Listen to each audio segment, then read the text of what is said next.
আমাদের ইমার্জেন্সি আমরা শুনি প্রায় সময়ই, বিগত কয়েক বছর যাবত আমরা দেখি যে একটা সংবিধানের চটি বই নিয়ে যারা বিরোধী দল, বিশেষ করে বিরোধী দলনেতা রাহুল গান্ধী, তারা প্রায় সময় চিৎকার করে গণতন্ত্র রক্ষা করতে হবে। তো গণতন্ত্র রক্ষা করতে হবে এবং বর্তমানে গণতন্ত্র সুরক্ষিত নয়।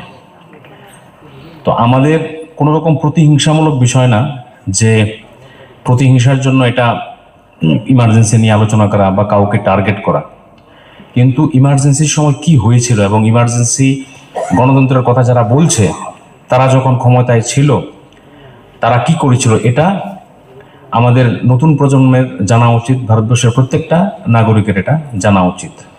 কোনো আইন কানুনের ধার ধারে না, সেই জায়গায় দাঁড়িয়ে উনি যে প্রাক্তন প্রয়াত প্রধানমন্ত্রী ইন্দিরা গান্ধী নিজের খালি গদি বাঁচানোর জন্য পুরো দেশে যেন একটা মনে হচ্ছে যে দেশটা যেন একটা কারাগার, শুধু কারাগার একটা স্পেসিফিক এরিয়া না, সমস্ত দেশটাকে কারাগার বানিয়েছিল, এরকম একটা অবস্থা। এবং এই সংবিধানের যদি কোনো অবমাননা করা হয়ে থাকে সেটা ওই দিনটি কিন্তু করা হয়েছে। আমরা সবাই জানি যে ইমার্জেন্সি কিন্তু ডিক্লেয়ার করা যায়, কিন্তু আমরা কখন ইমার্জেন্সি ডিক্লেয়ার করতে পারি? আমাদের যে ইমার্জেন্সির আমরা তিনভাবে আমরা সবাই জানি যে ইমার্জেন্সি আমরা করা যায়। একটা হচ্ছে ন্যাশনাল ইমার্জেন্সি, কনস্টিটিউশনাল ইমার্জেন্সি, আর একটা হচ্ছে ফাইন্যান্সিয়াল ইমার্জেন্সি। এখন এখানে যে সংবিধানের যে ইমার্জেন্সি যেটা হয় সেটা কিন্তু আমরা দেখেছি যে সংবিধানের জাতীয় জরুরি অবস্থায় যে টাইপস অফ যে তিনটা বিষয় রয়েছে তার উপর ভিত্তি করে ইমার্জেন্সি দেওয়া হয়। একটা হচ্ছে সংবিধানের 352 নম্বর ধারা, সেটা যদি তার উপর ভিত্তি করে সেটা জারি করা যায়। কিন্তু কি কি সময়, কোন কোন সময় যদি ওয়ার হয়, বহিরাগত আক্রমণ হয়, সশস্ত্র বিপ্লব, ধরুন এখানে বিদ্রোহ হলো, সেখানে করা যায়। এবং সেখানে দেশের যদি কোনো নিরাপত্তা প্রশ্ন দাঁড়ায় সেখানে এই সংবিধানের 352 ধারা সেটাকে প্রয়োগ করা যায় এবং সেখানে কিন্তু রাষ্ট্রপতির শাসন মাধ্যমে সেটা জারি করা হয়। এবং এইরকম বহু আমাদের পাকিস্তানের সাথে যুদ্ধের সময়, চীনের সাথে যুদ্ধের সময় সেগুলো করা হয়েছিল। আরেকটা হচ্ছে ফিনান্সিয়াল ইমার্জেন্সি, অর্থাৎ সংবিধানের 360 নম্বর ধারা অনুযায়ী এটি জারি করা হয় যখন দেশের কোন আর্থিক স্থায়িত্ব বা ঋণের কারণে যদি হুমকির বিষয় দাঁড়ায় তাহলে ইমার্জেন্সি করা হয়, জারি করা যায়। কিন্তু এখানে আমরা যেটা দেখলাম যে ন্যাশনাল ইমার্জেন্সি বা স্টেট কনস্টিটিউশনাল ইমার্জেন্সি, সেটাও 356 ধারা। আমরা সবাই জানি তখন কথায় কথায় তৎকালীন সময়ের সরকার কতবার যে 356 ধারা প্রয়োগ করে বহু স্টেটের যে নির্বাচিত প্রতিনিধি বা তাদের যে সরকার সেটাকে ব্যবহার করে তাদের সরকারকে উচ্ছেদ করা হয়েছিল। এখন এটার 1977 পরে এটাকে কিন্তু আবার আমাদের যে কনস্টিটিউশনে সে চেঞ্জ করে যে কোনো অবস্থায় যাতে তার অপব্যবহার না করা যায় সেটা কিন্তু চেঞ্জ করা হয়েছে।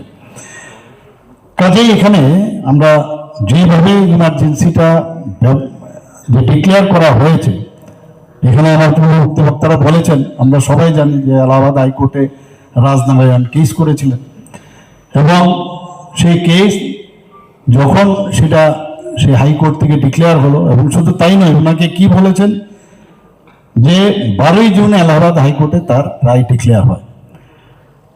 এবং উনি রাজনারায়ণজি কেন কেস করতে গেলেন, যে উনি দুর্নীতির করে 1971-এ উনি ইলেকশন জিতেছেন এবং সেই 1971 সালের নির্বাচন ডিক্লেয়ার হয়েছিল। আর এটা ডিক্লেয়ার হয়েছিল এই ওনার এগেনস্টে, যখন হাইকোর্ট থেকে যখন বলা হয়েছিল যে এই ইলেকশন দুর্নীতিতে ভরপুর ছিল। এই কারণে ওনাকে 6 বছরের জন্য নির্বাচনে লড়াই করার জন্য তাকে বহিষ্কার করা হয়েছিল। কিন্তু আমরা সবাই জানি যে উনি ওই দিন ওই রাত্রেই জরুরি অবস্থা জারি করেন, কারণ ওই দিনটা নেক্সট ডে সানডে ছিল, ছুটির দিন ছিল। ছুটির দিন থাকাতে তড়িঘড়ি করে, কারণ সুপ্রিম কোর্টে উনি যেতে পারবেন না, তো সেই কারণেই কিন্তু এই জরুরি অবস্থাটা করেছিল। আমরা পূর্ববর্তী বক্তারা বলেছেন যে আমাদের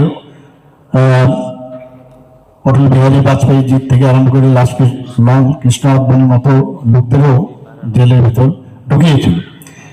এখন কথা হচ্ছে যে আমার সাথে একটু আগে আমাদের স্টেট প্রেসিডেন্টের সাথে কথা হচ্ছিল, এই যে বিষয়গুলো যেভাবে ইমার্জেন্সি ডিক্লেয়ার করা হয়েছে, যে পয়েন্টগুলোর উপর ভিত্তি করে ইমার্জেন্সি ডিক্লেয়ার করা যায়,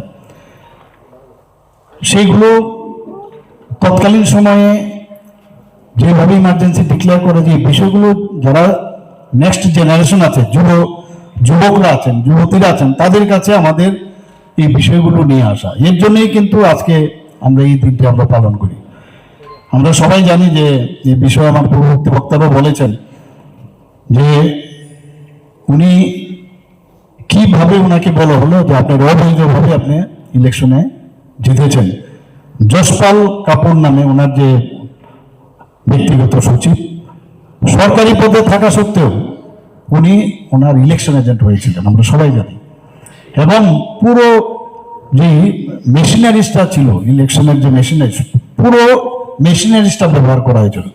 সেই জায়গায় উনি রাজনারায়ণজি যখন কোর্টে গেলেন, কোর্টে যাওয়ার পরে সেই এই যে করাপশন হয়েছে সেই করাপশনের যে আইন, করাপ প্র্যাকটিস করার জন্য যে আইন, নির্বাচনী পিটিশনের উপর ভিত্তি করে ওনাকে বহিষ্কার করা হয়েছিল। আর বাকি তো সব ইতিহাস আমরা সবাই জানি। মোদ্দা কথা হচ্ছে যে আজকের এই দিনটি আমাদের মাননীয় প্রধানমন্ত্রী যে বারবার বলছেন, এখন যাদের যে কংগ্রেস সরকার যে ইমার্জেন্সি নিয়ে আমাদের এই বিষয়ে কিন্তু কোনো কথা বলেন না, কিন্তু আমাদের যখন কোনো বিষয় দাঁড়ায় যে এখানে গণতন্ত্র নেই, তাদেরকে আমি বলবো যে আপনারা নিজেরা আগে বলুন যে আপনাদের সময়ে কি গণতন্ত্র আপনারা সেই সময়ে তার মান্যতা দিয়েছেন, সেটাকে মনে করার জন্য।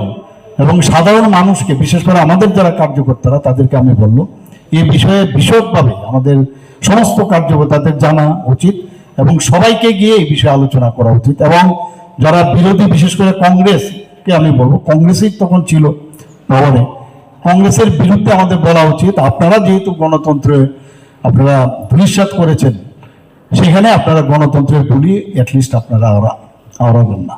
তো সেই জায়গায় দাঁড়িয়ে আজকের দিনে আমার মনে হয় যে আমরা প্রতি বছর এই দিনটি আমরা পালন করা উচিত এবং আমরা আগামী দিন গণতন্ত্রকে বাঁচিয়ে রাখতে হবে।